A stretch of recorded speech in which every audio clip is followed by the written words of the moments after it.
de Deus, bem-aventurado que me foi confiado. E dou graças ao que me tem confiado, a Cristo Jesus, Senhor nosso, porque me teve por fiel, pondo-me no ministério. Paulo está falando, vocês querem viver pela lei? Eu vivo pelo Evangelho. Eu dou graças a Deus que me teve por fiel e me colocou no ministério. Irmão, você não está no ministério da lei, você está no ministério da graça. Então viva o Evangelho, viva a palavra de Deus, viva a palavra do Senhor, deixa as outras coisas para lá, irmão, deixa as outras coisas para lá, tem nada a ver, irmão, tem coisa que não tem nada a ver. Outro dia,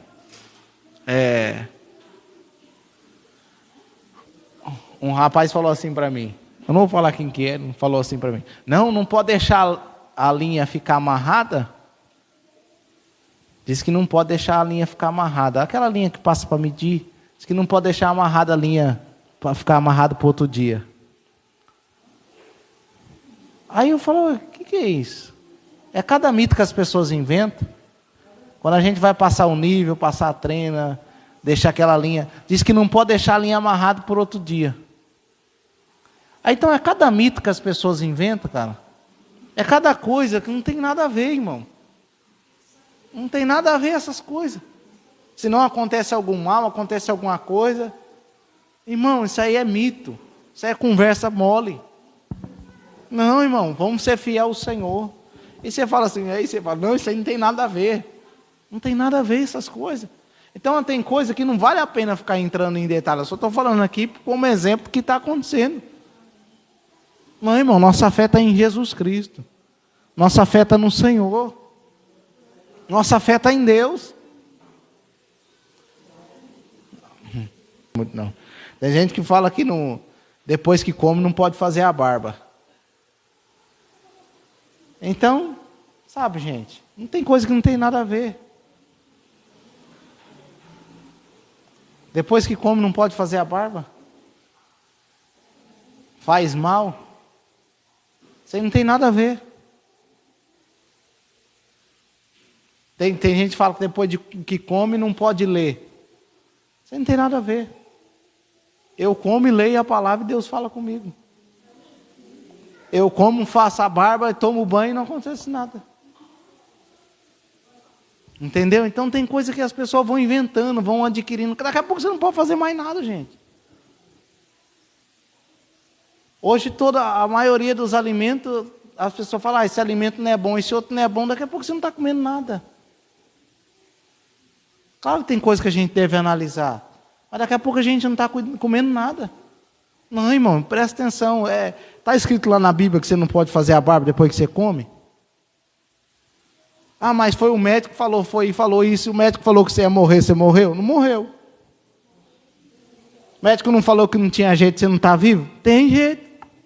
Então eu prefiro ficar com as coisas de Deus. Qualquer coisa que vai falar, nós vai acreditar? Qualquer coisa que vão inventar, vai acreditar? Não, irmão, confie na palavra do Senhor. Confia na palavra de Deus. Eu agora comi, não vou poder fazer a barba. Eu faço a barba. E não acontece nada. Ah, você não pode comer olhando no espelho. Ah, essa é outra que eu lembrei. Você não pode comer olhando no espelho. Quem falou isso? Sendo que até no restaurante você vai, tem um espelho, você sabia?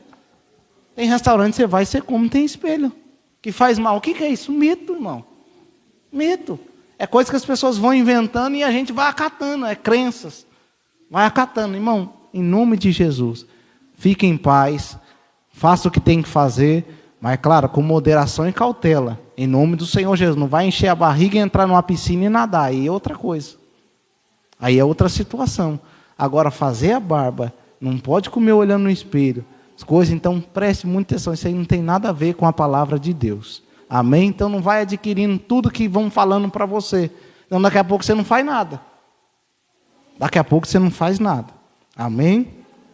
Diz assim, e a mim que dantes fui blasfemos e perseguidor e opressor, mas alcancei misericórdia, porque fiz ignorantemente na incredulidade. Paulo está aqui dizendo para os irmãos que ele era perseguidor da igreja, blasfemo, mas ele alcançou misericórdia. Por quê? Porque ele fazia na ignorância, na incredulidade.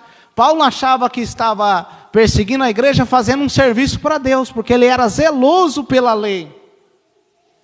Mas eles não estavam, irmão, perseguindo a igreja por ódio, por raiva. Não, ele estava perseguindo a igreja porque era zeloso pela lei. Então ele achava que aquele povo era uma seita. Ele achava que aquele povo não seguia Deus. É igual tem muita gente que é de religião, ela começa a perseguir o outro. E às vezes a pessoa está perseguindo achando que o outro é uma seita. Mas nem todo o povo que serve a Deus é uma seita, irmão. Uma seita é quando uma pessoa cria uma doutrina, a doutrina humana, e começa a seguir aquela doutrina humana. Não, irmão, se nós seguimos a doutrina de Cristo, nós não somos uma seita. Nós somos o povo de Cristo. Nós somos a igreja de Deus. Então, aí Paulo diz, mas, e a graça de nosso Senhor superabundou com fé e amor que há em Jesus Cristo. Então Paulo, mesmo sendo perseguidor, mesmo sendo o que ele era, mas a graça do nosso Senhor e Salvador Jesus Cristo superabundou na vida dele, como a fé e o amor que há em Jesus Cristo. Então que a fé, o amor e a graça venham superabundar na nossa vida. Essa é uma palavra fiel e digna de toda aceitação, que Cristo Jesus veio ao mundo para salvar os pecadores, dos quais eu sou o principal. Então Paulo está dizendo para os irmãos, para mim teve chance, mesmo eu sendo perseguidor, mesmo eu fazendo tudo que eu fiz, achando ser zeloso pela lei, mas graças a Deus, eu sendo o principal pecador, Jesus me salvou. Irmãos, graças a Deus, nós éramos pecador, andávamos no pecado, longe de Deus, achando que estava fazendo certo, mas a misericórdia de Deus nos alcançou. E Paulo diz mais ainda, mas por isso eu alcancei misericórdia, para que em mim, que sou o principal, Jesus Cristo mostrasse toda a sua longanimidade, para exemplo dos que haviam de crer nele para a vida eterna. Então Paulo era um exemplo do quê? Vamos pôr, as pessoas olhavam para o Paulo, nossa, esse aí, se era perseguidor da igreja, Deus teve misericórdia dele, vai ter misericórdia de mim também. Então Paulo aqui é um exemplo da longanimidade de Deus. Deus foi longânimo com Paulo, Deus foi misericordioso com Paulo, mesmo Paulo fazendo tudo o que ele fez, Deus ainda teve misericórdia, foi longânimo e salvou ele. Então a nossa vida, irmão, deve servir de exemplo para as pessoas. Eu às vezes olho, igual um rapaz falou, se Deus salvou o Tom, por que não pode salvar ele? É um exemplo de longanimidade, é o exemplo da misericórdia de Deus, é o exemplo que Deus viu a nossa vida e nos salvou mesmo assim. Então a pessoa pode olhar e ver, nossa, se Deus foi longânimo com aquela pessoa, Ele pode ser longânimo comigo também. E foi assim, Paulo foi um exemplo, porque ele era o principal que perseguiu o povo de Deus. Então se o principal que perseguiu o povo de Deus, Deus salvou, o que não pode fazer na vida do outro. Eita, glória a Deus, irmão. Isso é maravilhoso, irmão. Deus pode salvar quem Ele quiser salvar, irmão. Às vezes a pessoa, nossa, mas esse aí é o maior traficante, mas Deus pode salvar o maior traficante. Esse aí é o maior bandido, Deus pode salvar o maior bandido. Esse aí é o maior perseguidor da igreja, Deus pode salvar o maior perseguidor da igreja. Então é a longanimidade de Deus, irmão. Nós não podemos achar super crente, que a gente somos bons o suficiente e que o outro não merece. Não, irmão, se nós não merecemos, e foi pela graça, o outro também vai ser pela graça. Agora tem gente, mas eu não sou pecador. Eu já percebi isso, irmão. Você acredita que tem pessoas, só porque não pecou o tanto que o outro pecou, não viveu o que o outro viveu, ele se acha melhor. Se acha melhor. Não, irmão, ninguém é melhor que ninguém. Eu nunca saí, eu nunca bebi, eu nunca fumei, eu nunca fiz aquela pessoa fez. Aí a pessoa se acha melhor. Não, irmão, mas todos estavam instituídos, separados da glória de Deus. Todo precisa de perdão, todo precisa de misericórdia, mas eu louvo a Deus. Esse que se acha o melhor não entende que Deus falou que aquele que é perdoado mais ama. Porque a pessoa sabe de onde saiu, sabe de onde Deus tirou. E Deus tem cada estrutura para cada pessoa. Porque às vezes essa pessoa que muitas vezes se acha melhor, ela não entende que foi a misericórdia de Deus na vida dela que permitiu ela estar na posição que ela está. E a outra pessoa, não que a misericórdia de Deus não esteve, mas Deus sabia a estrutura daquela pessoa e chamou aquela pessoa por um propósito para a salvação também. Então nós não somos melhores, irmãos. Nós estamos aqui pela graça de Deus. Esse Deus foi longânimo conosco, Ele vai ser longânimo com aqueles que Ele quer salvar também em nome do Senhor Jesus Cristo. Porque o próprio Paulo diz: mas por isso alcancei misericórdia, para que em mim, que sou o principal, Jesus Cristo mostrasse toda a longanimidade para exemplos dos que haviam de crer nele para a vida eterna. Paulo era exemplo àqueles que ainda iam crer no Evangelho. Então vamos continuar servindo a Deus, para que a nossa vida siga de exemplo àqueles que ainda vão crer. Aleluia. Ora, ao Rei dos séculos, imortal e invisível, ao único Deus seja a honra e a glória para todos sempre. Amém. Este mandamento te dou, meu filho Timóteo, que segundo as profecias que houve acerca de ti, milites elas por boa milícia, ou combata ela por bom combate, conservando a fé e a boa consciência. Deus está falando de fé, então vamos conservar a fé no Evangelho. A fé em Cristo Jesus e a boa consciência, a mente limpa, rejeitando a qual alguns fizeram naufrágio na fé. Alguns naufrajaram na fé, abandonaram a fé. Aí ele diz os que naufragaram e abandonaram a fé. Entre esses foram Irineu e Alexandre, os quais entreguei a Satanás para que aprenda a não blasfemar. Então se nós não vigiar, nós naufragamos na fé, nós perdemos a fé, se afogamos na fé. E não é isso que Deus quer. Deus quer que a gente conserve a fé, preserve a fé, mantenha a fé, persista na fé, continue na fé. E na boa consciência, rejeitando coisas que vai fazer nós se afastar de Deus. Rejeitando coisas que vai fazer nós se afastar do Senhor. E ele entrega esses homens a Satanás, não no sentido assim, ó Satanás, pega eles, mata eles agora. Não é isso. Pega Satanás, não, agora Satanás, não. Aqui no sentido, se a gente for pegar 1 Coríntios 5, Paulo ali entregou um homem também, mas no sentido dele ser purificado e salvo. Então a pessoa é excluída do hall de membros, fala, agora você não é membro da igreja. Agora você está, a pessoa pode vir para a igreja, mas a pessoa não está no membro, na membresia. Por quê? Porque a pessoa está em pecado, não se corrigiu. Aí a pessoa é o quê? A pessoa é trabalhada por Deus. Aí quando a pessoa, presta atenção, uma coisa é o apóstolo estar orando, o apóstolo Paulo está orando pelaquela pessoa, a igreja toda está orando pelaquela pessoa. Uma coisa é depois quando aquela pessoa se entrega aos deleites, aos pecados, não quer se corrigir, e nós faz, não, agora você está na mão de Deus e vou deixar Deus trabalhar em você e tratar com você. Então dessa forma Paulo falou, então eu entreguei para quê? Para que a pessoa seja purificada. Porque se a igreja ficar passando a mão naquilo que a pessoa está fazendo de errado, a pessoa não se converte, irmão. A pessoa fica da mesma forma, mas quando a pessoa vê que ela está entregue, assim seja, a igreja me deixou aí para mim ser disciplinado. A pessoa é disciplinada e ela se converte. Assim que aconteceu em 1 Coríntios. Assim que aconteceu, não é desprezar as pessoas, desfazer. Mas a gente tem que entender que Deus não aprova aquilo que é pecado, aquilo que é ruim. E se a pessoa não quer se converter, significa que ela não está preocupada com a igreja, não está preocupada com Deus, não está preocupada com os membros. Porque se uma pessoa está enferma, todo o corpo fica enfermo. Por isso que tem que desligar, disciplinar a pessoa, para a pessoa ser trabalhada e tratada. Em 1 Coríntios, aquele que foi entregue, depois ele foi restaurado. Então às vezes a pessoa, nossa, mas o que é isso? Você parou de orar por fulano, você parou de fazer isso por fulano. Irmão, tem hora que tem que deixar na mão de Deus.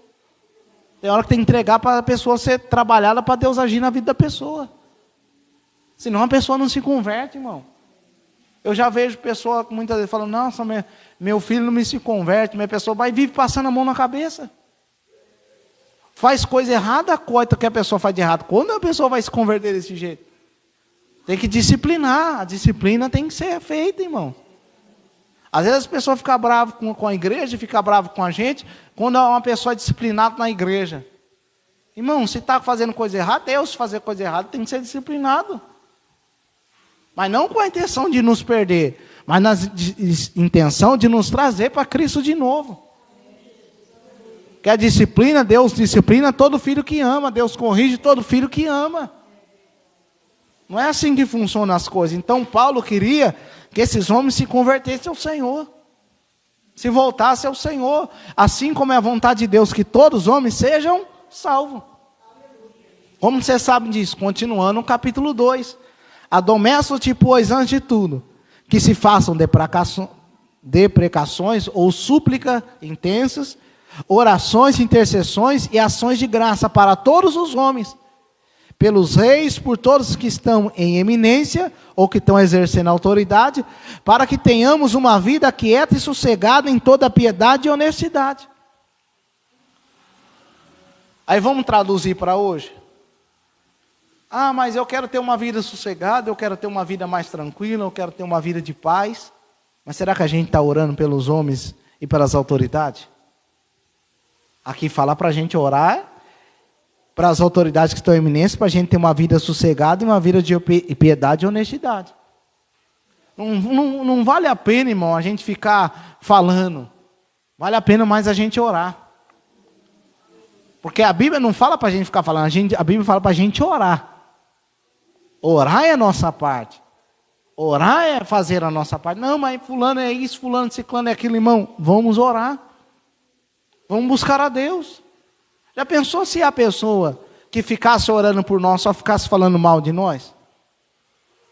Que dia que a gente ia se converter? Claro, quando Jesus quer salvar, Ele salva. Mas Ele recebe a intercessão da pessoa. Então Paulo está falando, admoestando, pois, antes de tudo que façam ou súplicas, orações, intercessões e ações de graça por todos os homens. Para quê? Pelos reis e por todos que estão em eminência ou que exercem autoridade, para que tenhamos uma vida quieta e sossegada em toda a piedade e honestidade. Então a gente tem que orar, irmão. Orar pelas autoridades. Orar pelas autoridades que estão exercendo autoridade ou que estão em eminência. Não vem de ficar reclamando e falando. Se a pessoa, todo mundo, vamos pôr a vida do pastor, nossa, aquele pastor é uma praga, aquele pastor é isso, aquele pastor é isso. Será que estão orando pelo pastor? Ah, aquele presidente é uma desgraça, aquele presidente é aquilo. Será que estão orando pela vida do presidente? Ah, aquele governador, aquele deputado, aquela pessoa ali, aquele médico, vai falando as autoridades, vai xingando, mas não ora. Irmão, já pensou um Brasil inteiro juntado para orar por uma vida? Por uma alma, pelas autoridades? O que Deus não pode fazer, irmão? Você acha que Deus não ouve a oração? Se Ele ouve de um justo, imagine de todos reunidos no mesmo propósito, orando pela salvação das almas, pela salvação dos homens, pela salvação das vidas. O que Deus não pode fazer? Reclamar não vai adiantar nada. Por isso é bom e agradável. Porque isso é bom e agradável diante de Deus, nosso Salvador. Orar é agradável a Deus, irmão. Que quer que todos os homens se salvem e venham ao conhecimento da verdade. Porque é um só Deus e um só mediador entre Deus e os homens. Jesus Cristo, homem. Então nós oramos em nome de Jesus pela salvação dos homens, pela salvação das mulheres, pela salvação das crianças, pela salvação dos jovens, dos idosos. Oramos pela salvação de todas as almas e todos aqueles que estão exercendo a autoridade, porque essa é a vontade de Deus, que todos sejam salvos. Então, em nome de Jesus, irmão, não vamos ficar ensinando doutrina que não convém, não vamos entrar em questões que só traz mais contenda, mas vamos ficar na presença de Deus, servindo a Deus com a consciência pura, com a mente pura. E toma cuidado com os mitos e com as fábulas. Amém? Eu já tive muito medo de mula sem cabeça, saci pererê. Olha, irmão, já tive muito pesadelo e medo dessas coisas que ensinavam para mim. O povo colocava medo e o inimigo já é astuto, né? Já faz a gente sonhar essas coisas. E eu tinha pesadelo, sonho. Hoje, eu sei que isso aí para mim não é nada. Não é nada. Isso aí para mim não é nada. Então, tome muito cuidado que estão ensinando. Só fique firme na palavra de Deus. Confie no Senhor. Em nome do Senhor Jesus. Nós não estamos no mundo de fantasia, nós estamos no mundo de realidade. E a realidade é que a gente tem que viver em Cristo Jesus. Amém? Vamos se colocar de pé.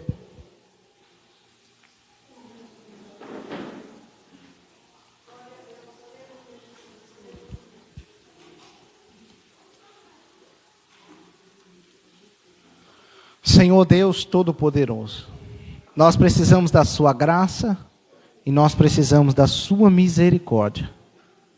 Peço que o Senhor seja conosco, Pai. Que o Senhor nos fortaleça, que o Senhor nos cubra com teu sangue, que o Senhor nos cubra com a tua presença, Pai. Que o Senhor possa trabalhar em nós, que o Senhor possa trabalhar na sua igreja e na vida do seu povo, Senhor. E que o Senhor repreenda todo o mal contra a nossa vida, todas as coisas que não provêm do Senhor. E por favor, ajude nós não a ensinar doutrina que não provém da sua palavra, Senhor. Ajude nós a ensinar a doutrina de Cristo. E ajude nós não viver pela lei nas coisas humanas, mas nós vivemos pela lei que há em Cristo Jesus, Pai. E Senhor, por favor, todas as fábulas, todos os mitos que estão querendo nos afastar de Deus e as nossas crianças, coloca por terra. Em nome do Senhor Jesus, e que o Senhor possa abençoar a nossa vida, que o Senhor possa nos livrar, que o Senhor possa nos cobrir com teu sangue, Senhor, e que o Senhor possa nos firmar na fé em Cristo Jesus. Amém.